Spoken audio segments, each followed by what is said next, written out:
Freeholder Kowalski. Here. Freeholder Mirabella. Present. Freeholder Wright. Here. Vice Chairman Bergen. Present. And Chairman Jallo. Here. Chairman, you have 9 freeholders present. Thank you. Clerk of the board, can you please lead us in the preparing salute to the flag?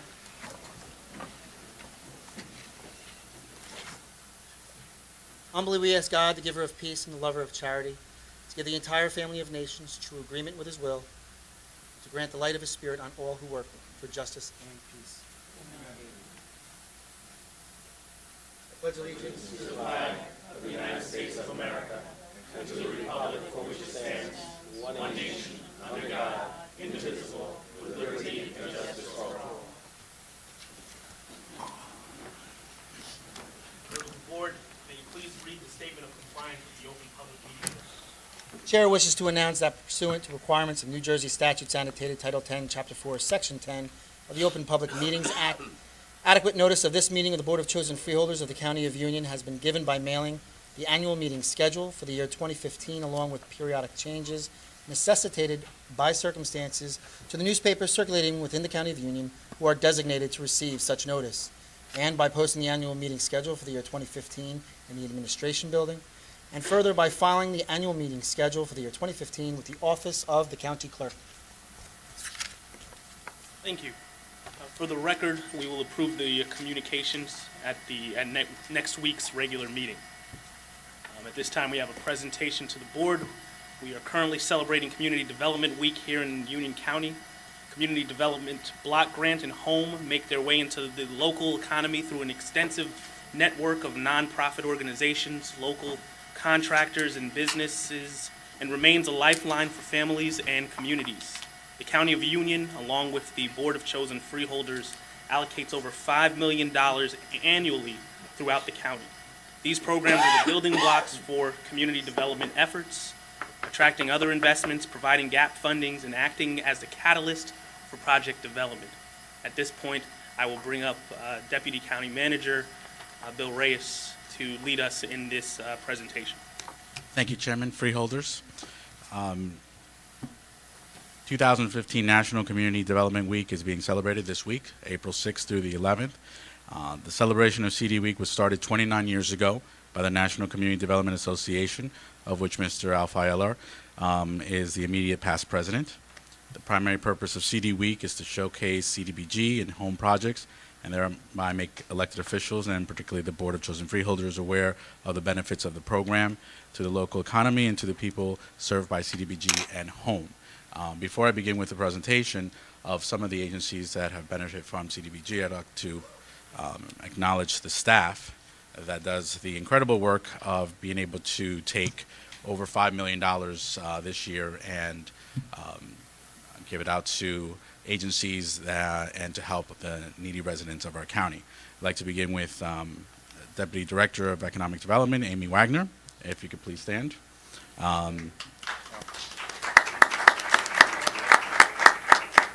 Tom Connell, who is the head of the Community Development Bureau.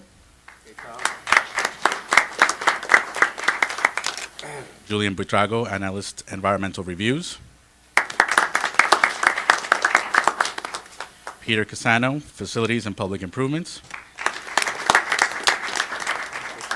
Georgette Corvelli, Housing and Subcommittee. Teresa Eba, Administrative Support. Brandon Givens, Social Services Subcommittee. Jim Heim, Home Program. Sylvia Kanicki, Home Office Assistant. Grace Minnis, Administration and Finance. Deborah Rostelli, Administration and Finance. And Rosa Santos, Community Development Office Assistant. It is my pleasure to introduce to you a few of the recipients of CDBG and home funding. Begin with George Verchik. George is the chairman of the Community Development Revenue Sharing Committee and will explain the committee's role and how it functions. George? Good evening and happy CD Week. The Union County Community Development Committee is composed of 19 towns. Every town except Elizabeth and Plainfield, who have their own CDBG grants through HUD. Each of the 19 towns has 2 representatives, and the county has 2 representatives. We're guided by Amy's staff, who are very helpful, but they're also tough. They make sure that not $1 is misspent. The subcommittees have met in the last couple months, and they're recommending approximately $5 million of CD projects this year, which will be given to the freeholders at the May meeting, I believe. And after your approval, it will be sent to HUD. Over the last 40 years, this committee has dispersed nearly $250 million for a variety of projects in the 19 communities. This year, the allocations per subcommittee are housing, $1.5 million, which is for housing rehabilitation, housing counseling, and code enforcement. $1.5 million for public improvements for parks and roads and sewers. $500,000 for community facilities, including township-owned facilities, and $595,000 for a variety of social services throughout the towns. The money will become available in September of this year, and there's a 12-month period of which to spend the money. So that's all I have. Thank you. Thank you, George. Next, I'd like to bring up Dave Brown. Dave is the president of the JFK Community Center in Rahway, as well as a councilman in Rahway, and he will talk about the various social services and facility grants the organization has received. Good evening to the Freeholder Board and to the Chairman. It certainly is an honor and a pleasure for me to stand before you. I know when I came in, Tom Connell told me that I'm just to speak on being with the JFK Community Center and nothing else, because the Freeholder Board does such a good job for Rahway. And we'd like to thank you very much for all what you're doing. I'd like to say really what happens when you look at the Freeholder Board and the monies that you have for the facilities. Our agency has been receiving monies from the Community Development Block Grant for many years.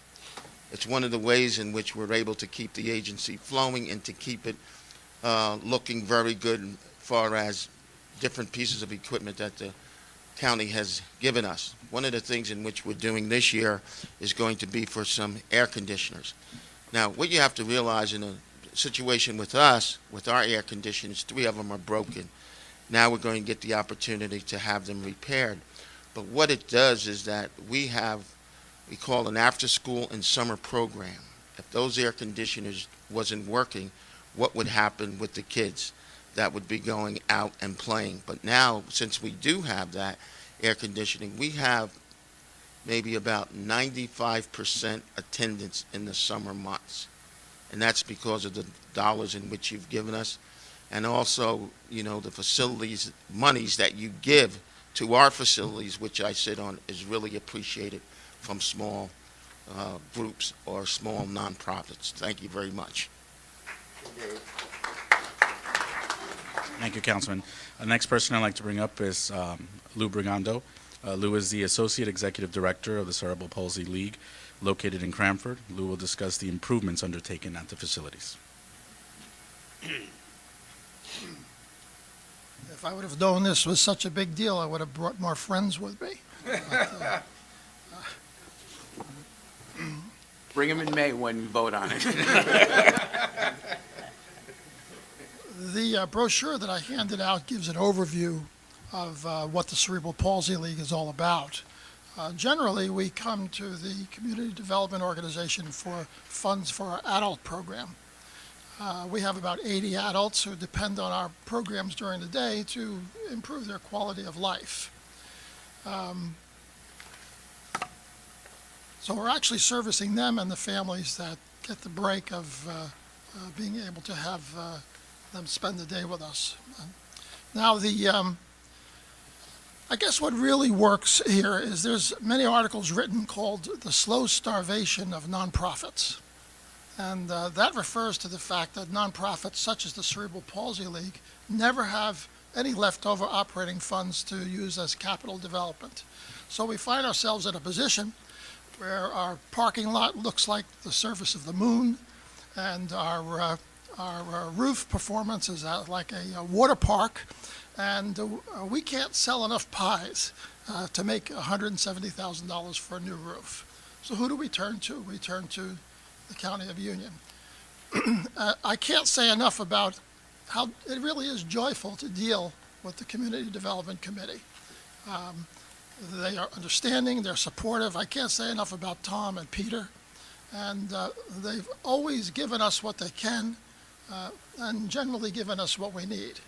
And we've always made a point that even when denied, it's a pleasant experience.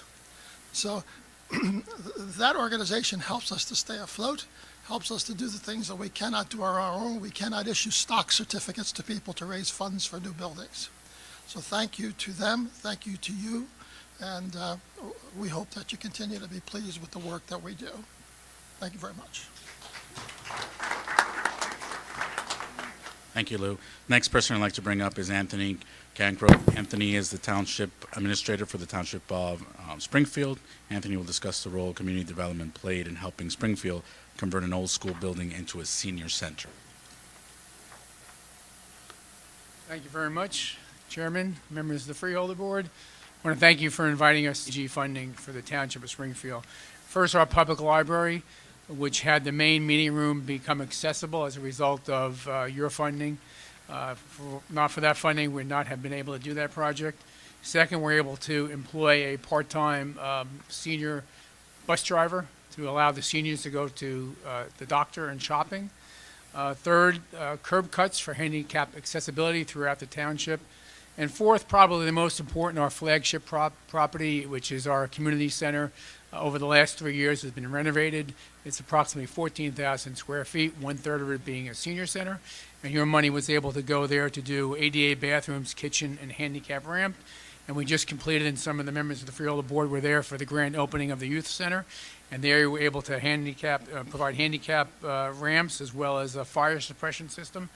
And I think we received the largest grant we've ever received from the county with regards to CDBG funding. So these are projects that would not have been done if it was not for your money. So I want to thank you on behalf of the Township Committee and the Mayor, and thank you very much. Thank you, Anthony. Next person I'd like to call up would be Horace Baldwin. Horace is the Executive Director of Faith Brick and Mortar. Horace will discuss the role his agency plays in housing, counseling, and foreclosure prevention, and how community development helps him in those areas. Good evening, Chairman Jello, freeholders, County Manager. It's my pleasure to come before you and share some brief information about Faith Bricks and Mortar. We're very grateful and very appreciative of the county for the CDBG funds that we have received. We're still in the throngs of providing housing counseling. And our primary area of focus is loss mitigation, default counseling. I have the pleasure of also serving on the Union County Foreclosure Task Force, and the subcommittee on housing and counseling is what I work very closely with. And we partner with the Urban League out of Elizabeth as well as Brand New Day in servicing these customers. We have come a long way over the past few years, but the unfortunate thing is foreclosures in Union County as well as across the state are picking up again. And our need, the need that currently exists for housing counseling, is still very strong. We're a relatively small office in Plainfield, but we serve the entire area for people who come from all parts of Union County. And year to date, we've serviced over 500 customers. And last year, that's exceed what we did for the full year of last year. We're grateful for the funds that we receive. In addition to those funds, we supplement those with other resources. But I wanted to, you have a brochure, some information in front of you, so feel free to take a look at that. But I wanted to, on behalf of Faith Bricks and Mortar, to come before this board to acknowledge the support that we've gotten from the Community Development Block Grant Funds, and we are honored to be a part of this Appreciation Week celebration. So thank you very much, and we look forward to continue to work with you and be of service however we can. Thank you, Horace. The next person I'd like to bring up is Lisa Glover. Lisa is the Secretary of the Board of Home First. Home First is a community housing development organization since 1997. Lisa will discuss how home funding has helped fund low-income units to help people with special needs.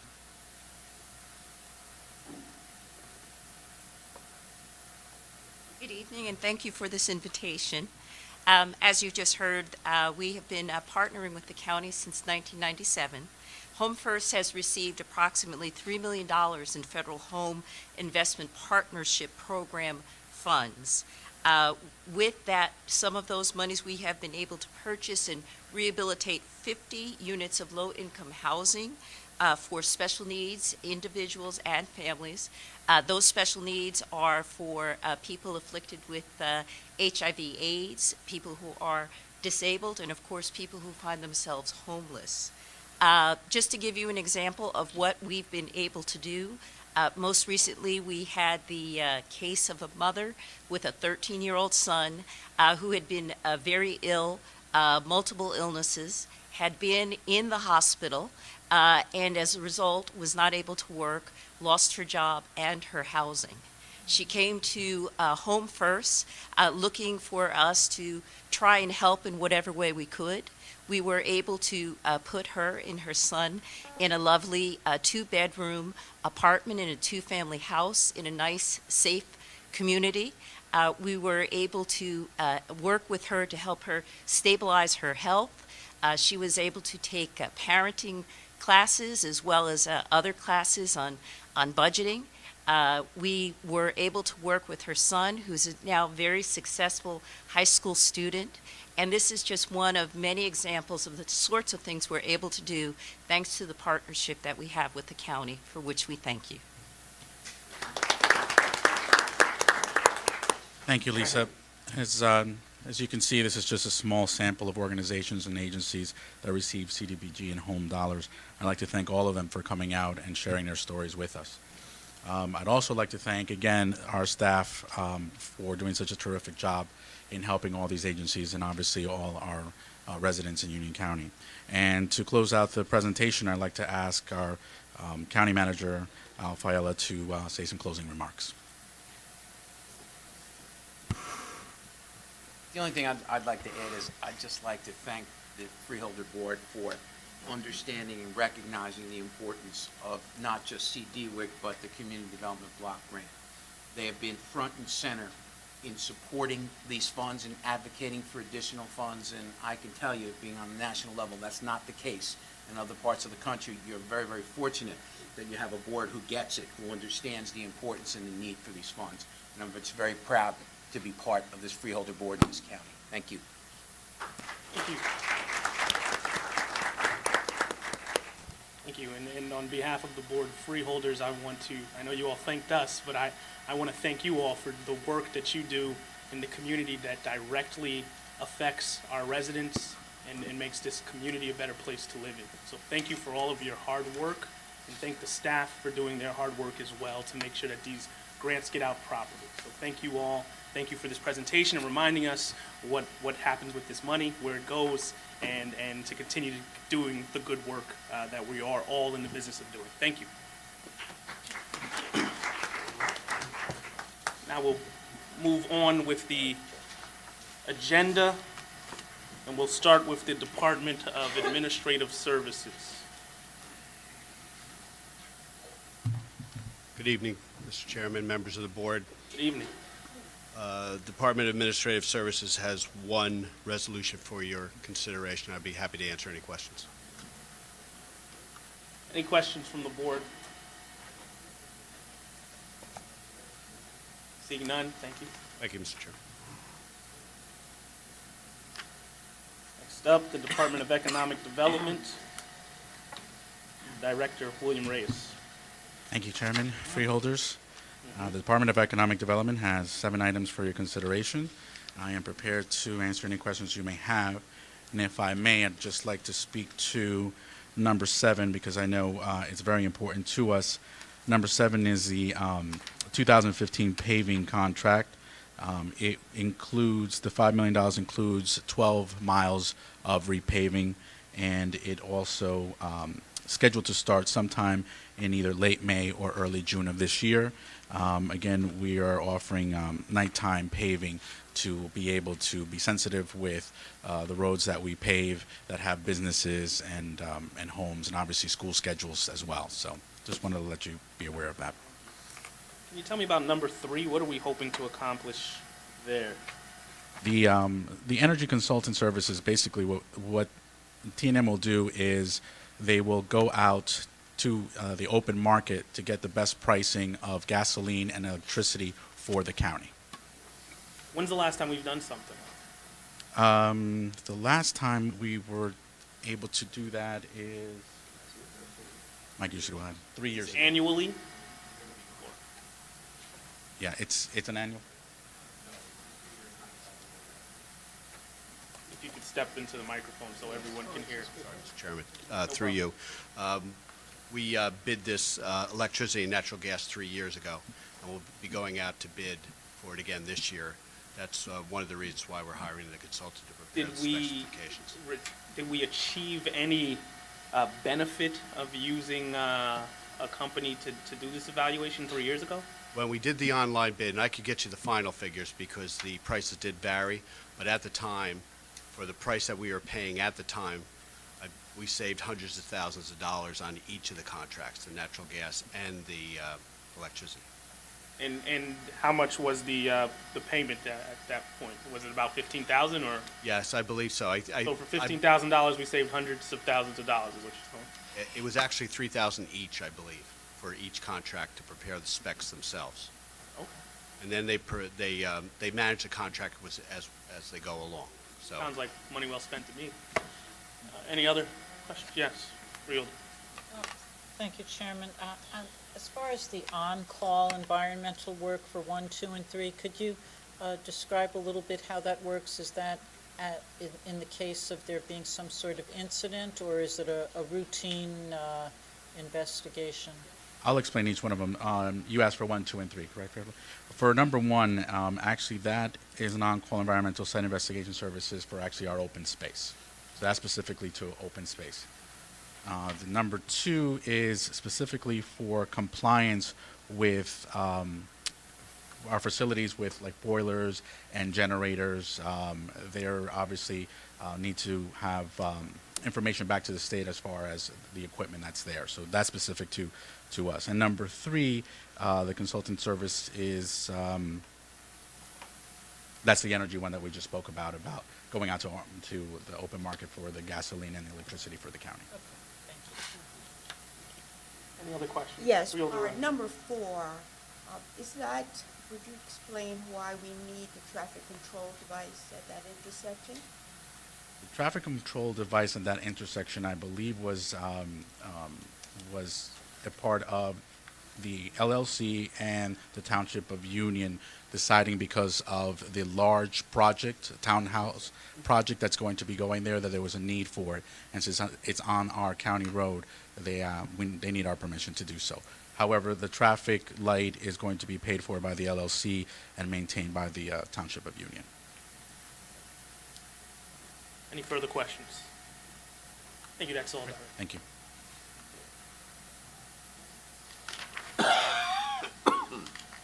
Department of Finance, Stevie Taylor. Good evening, Chairman and members of the Board. The Department of Finance has one resolution for your consideration this evening, and I'd be happy to answer any questions you have. Any questions? Thank you, Director. Department of Human Services.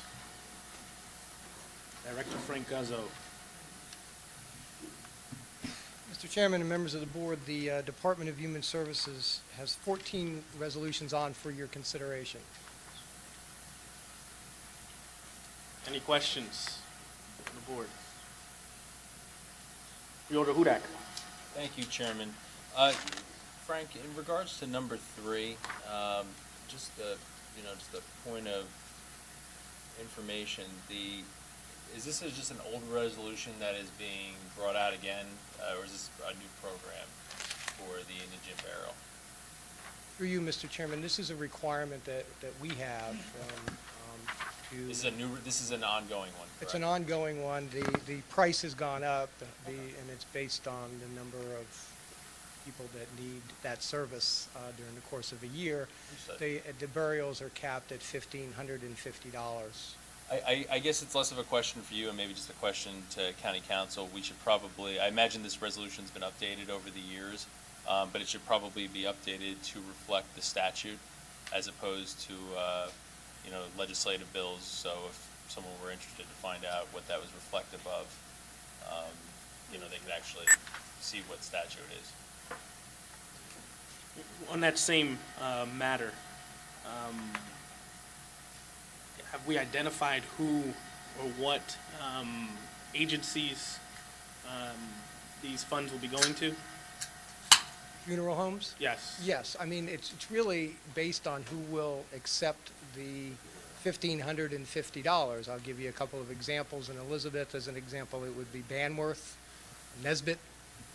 So it really comes down to if a funeral home is willing to accept the cap that the state imposes relative to these. This is probably a loss of some sort to them, or a low amount.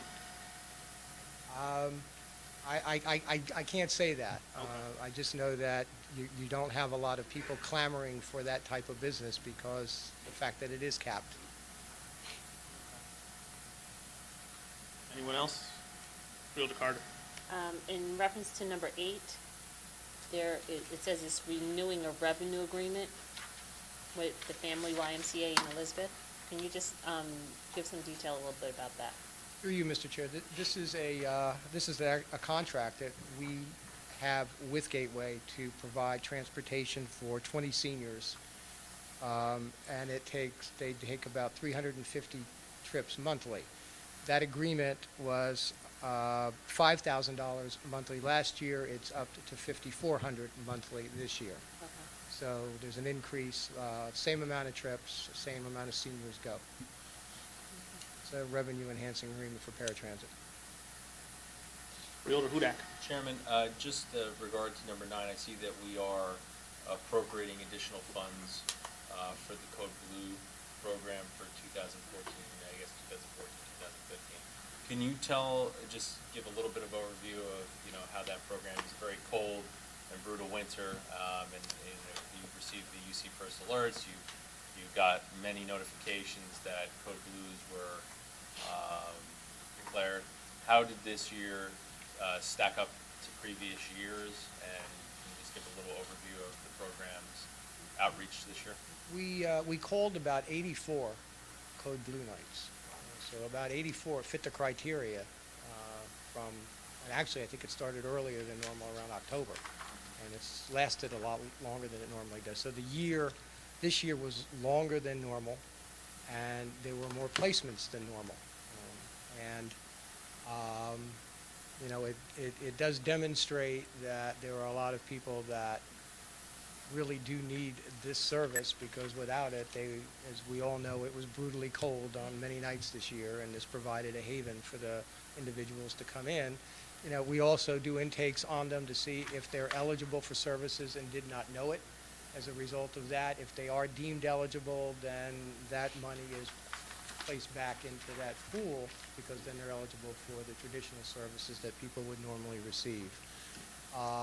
We're also looking, this program, as Freeholder Estrada knows, it started, I think, with his urging quite a while ago now.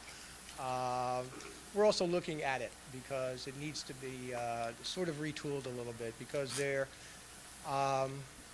we're looking at why people repeat, because there is a lot of repeaters, and where specifically they come from within the county, and there are obviously two areas where we see a lot of action, and that would be in Elizabeth and in Plainfield.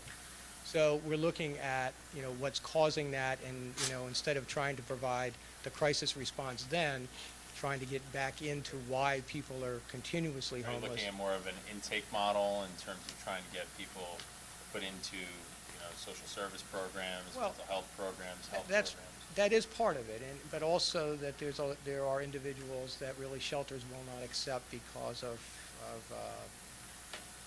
history, criminal history, and they're just not suitable as an example to go into a shelter that only handles women and children. So, we are trying to look at, how this is being operated in the county, because, we do see that there, and as with any program, there is abuse. And so we need to look at why people are repeating and what's the criteria that we're using in order to get them in and out. And obviously this year, as the cost went up, the network is looking at and making some recommendations as they get into next year to make sure we can at least avoid some of the stuff that's been going on. Was that part of the result of the expansion to a different facility this year? That's part of it, absolutely. Thank you, Director. Chairman, Freeholder Wright. yes, number 14, can you tell us why there are no amounts Yes. or names or that you expect us to? Well, actually, through you, Mr. Chairman, I do not expect you to vote on this without the name inserted, and you'll have that shortly. It's a bid, and we did receive 3 bids, and we do know the prices, but what we wanted to do is we wanted to verify that in writing, that particularly the area of making sure that the people that they send to Cornerstone are trained in the crisis intervention training. That's a key. 2 have responded that in writing that they have. We're waiting for that 3rd response. We expect to get it shortly, and when we do, then you'll see a name and a number along with that before you vote. Way before you vote, I hope. Thank you. Any further? Freeholder Renatos. To follow up to Freeholder Hudak's question in reference to Code Blue, do you have a rough estimate of how many individuals get help through the Code Blue program each year? I do, but I don't have it with me, and I'll be happy to provide it to you. It's as I said, it was 84 nights this year. Those numbers are available because we use them when we apply for the federal grant to prevent homelessness. So I just don't have it with me, but I'll email it to you in the next couple of days. It's great that you guys are working on providing more services for these individuals when you do intake forms to get them on the right track. It's great. Thank you, Chairman. Thank you. Any further questions? Thank you. Director, Mr. Chairman. Department of Parks and Recreation, Director Ronald Zuber. Good evening, Mr. Chairman and Freeholders. Department of Parks and Recreations has 5 items on tonight's agenda, and I'll try to answer any questions you have. Any questions? Freeholder Carter. In reference to number 1 and number 2, can you just give an explanation? I believe number 1 is just strictly the renewal, and if it is, how much has it changed from the last? Number 1 is for pool chemicals for Wheeler, and it's actually an $8,000 savings from the last contract. Okay. And number 2, can you just give us a little bit, because it says new hiking trails? Right. This is a grant in support of Berkeley Heights application, and what they're going to be using the money for is actually creating ditch crossings in wetlands and on the trails. Snake River. Thank you. Freeholder Renatos. Can you just elaborate on number 3 for me, please? Number 3, the Watchung Stables. We are actually looking to put our barn and rings operation out to another company right now for maintenance. Freeholders, you may be aware, throughout the years, we've been trying to bring down the operating costs at the Watchung Stables. We've tried a lot of different things, been thinking outside the box. We've exhausted a lot of different possibilities.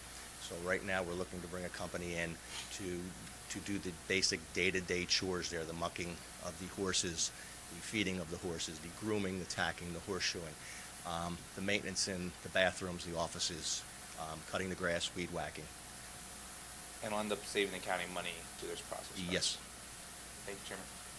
If I may, Chairman, this issue was discussed tonight in the policy meeting, so we could provide you additional information if you like.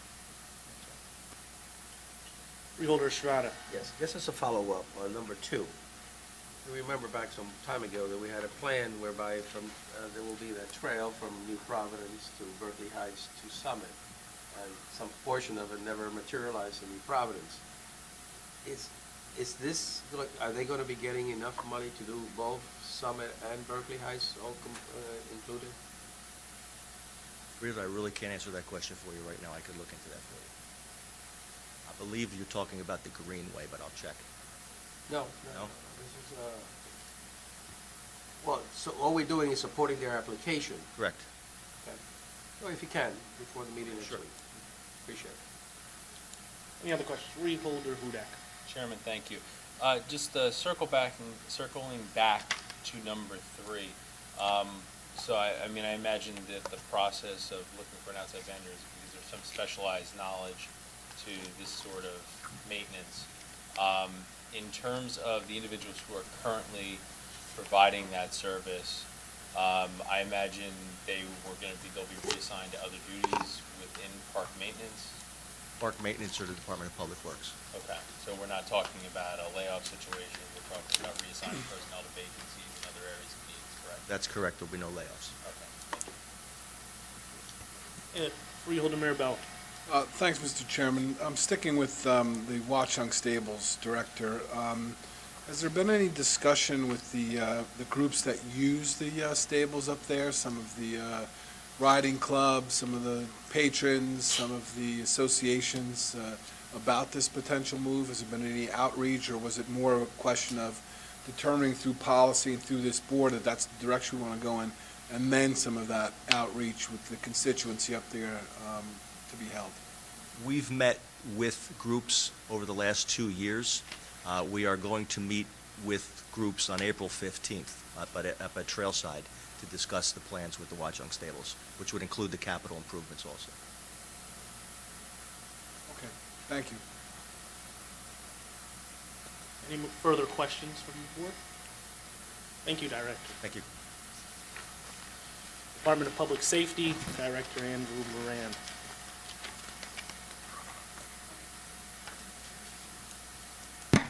Good evening, Chairman, members, board. Department of Public Safety has 3 resolutions on for your consideration. I'd be happy to answer any questions you may have. Director, correct me if I'm wrong, the first 2 are grant funded? Number 1 is grant funded. Number 2 is accepting a grant. Okay. And the third one, is there a grant related to that one, or is that?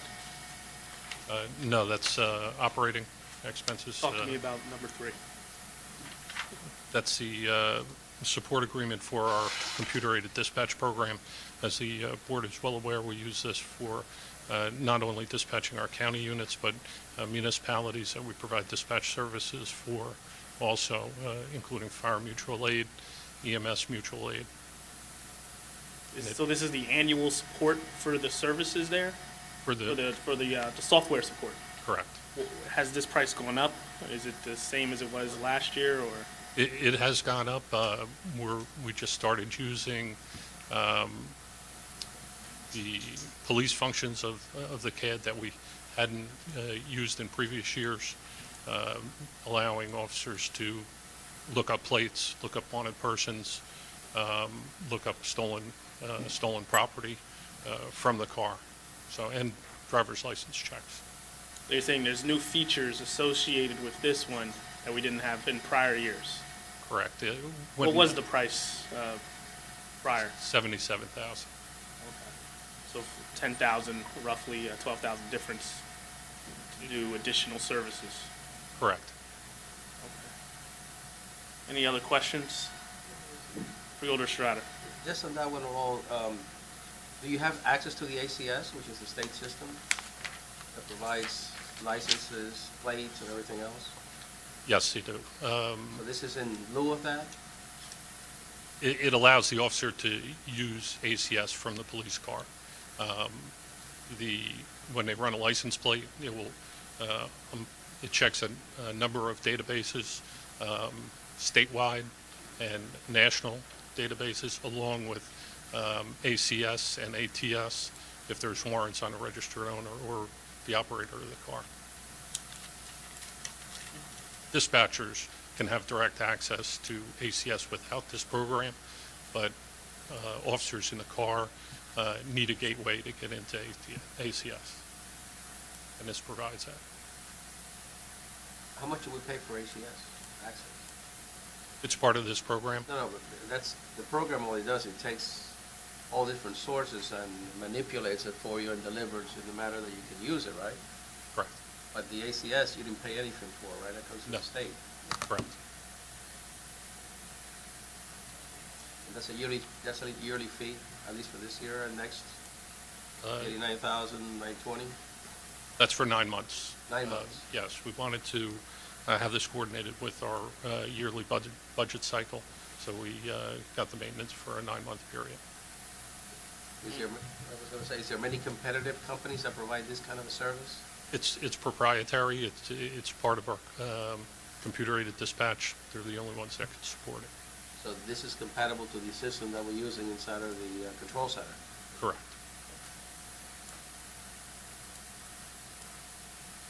Other questions? What about number 2? Can you tell me what's going on there? This is our yearly grant for our emergency management assistance. $55,000 comes to the county to offset salaries within emergency management, and $40,000 gets passed on to municipalities who apply directly to the state for emergency management assistance. All right, thank you. Any further questions from the board? Thank you, Director. Thank you. Department of Public Works and Facilities, Director Joe Graziano. Good evening, Chairman, Freeholders. The department has 5 resolutions on tonight for your consideration. I'll try and answer any questions you have. Any questions from the board? Thank you, Director. Thank you, Chairman. Office of the County Council. Thank you, Mr. Chairman. The Office of the County Council has 2 items on tonight's agenda, and I will attempt to answer any questions you may have. Any questions? Is there a list associated with number 1, or? Yes, it's incorporated into the resolution. Okay. Any further questions? Thank you, County Council. You're welcome. Freeholder-sponsored resolutions. I'll ask if any freeholder has any additional resolutions or amendments at this time. Freeholder Hudak. Okay, I got a bunch for you. First, since we last met, it has been brought to my attention that Roosevelt Catholic is the state basketball champion again, and Where have you been? 3 years in a row. well, 2 out of 3, but nonetheless, I'd like to beg your indulgence to sponsor a resolution in support of them. I'd hope you join me in doing so, Chairman. I certainly will. And also trying to make sure I do the right thing for the home city. The city of Linden was the Union County basketball champion, so. And they beat Roosevelt Catholic in that game. Indeed. See, on that so they day. get that going for them. So if we could do a resolution for them as well, I'd appreciate it. Fair enough. Also, it was brought to my attention by the mayor of Elizabeth today that April 9th is National Transportation Infrastructure Day, and I would hope the board would do a resolution in support of that, along with the Community Development Block Grant celebration, which is very important, but bringing awareness to a lack of funding for infrastructure projects in this state and around the country. And then from the Fiscal Committee, we have 3 resolutions we'd like to add. First is the introduction of the 2015 budget, the COLA and cap bank resolutions, and we also have a resolution amending the management agreement with the Union County Improvement Authority regarding the Park Madison complex. So if we could add those to the agenda, I'd greatly appreciate it. Sounds good. Got that, Mr. Clerk? Yes, I do. Thank you. Freeholder Granados. Chairman, if you don't mind joining you on number 15 for Chief Beniska, Oh, absolutely. and also might have a lot of tour. Freeholder Wright. No? I thought I saw him. Vice Chairman Bergen. Thank you, Chairman. First of all, coming out of the policy committee, I'd like to add a resolution for next week opposing the Pilgrim Pipeline. And I would also ask Freeholder Mirabella's permission to join him in sponsoring number 5.